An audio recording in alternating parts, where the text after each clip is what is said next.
There isn't a high mountain, a low valley, or a wide river. There has been much anticipation for this video, my darling. After the success of my previous What Happened to Michael Oher film, I received several requests to create a similar one. It also centers on Remember the Titans, which is arguably the best film of all time in my opinion.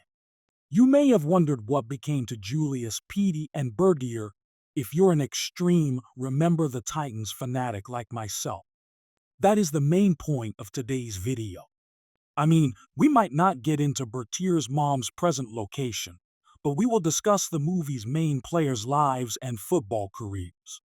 A lot has undoubtedly transpired since the Titans' 1971 undefeated season, clearly the most memorable high school football team to ever grace the silver screen and the T.C.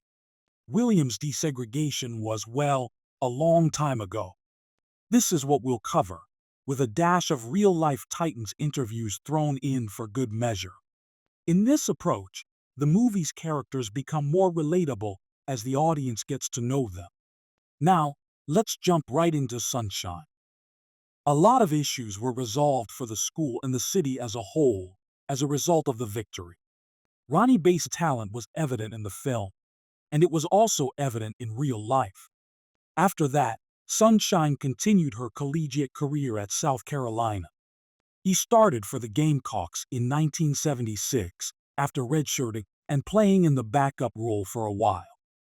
Despite having his dual-threat abilities diminished after knee surgery in college, he started for 2 seasons as the team finished around 500 and even earned a weekly honor from Sports Illustrated.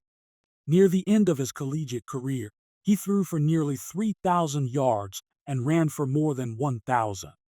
He decided to pursue broadcasting instead of the NFL because he felt he was too little for the league.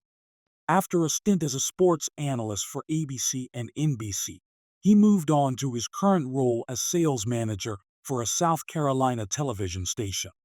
Son of Bass stated he always thought it was awesome his dad was the real Sunshine, and that must have had an impact on him since he followed in his father's footsteps and played quarterback in high school. At his performance this time, huge parts of the audience chanted Sunshine in his honor. Naturally, Trevor Lawrence frequently gets the moniker, and the Sunshine legacy has also sort of made its way into the NFL lately. Just so you know, Sunshine and big fella Louis Lastik were dear friends all the way up until Lastik passed away in 2017. He worked as a manager of product quality after playing college football at Austin Peay. I was a cusser. I was a fusser. But I was also a hugger.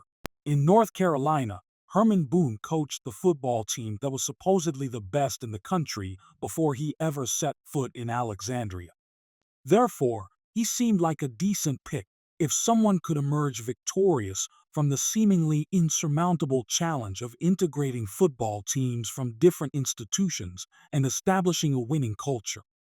Countless reasons should be made for Boone's immortalization among football's greatest coaches, including the fact that the Titans went undefeated while racial tensions were much worse than depicted in the film, including the time someone set fire to Boone's neighbor's house, thinking it was his.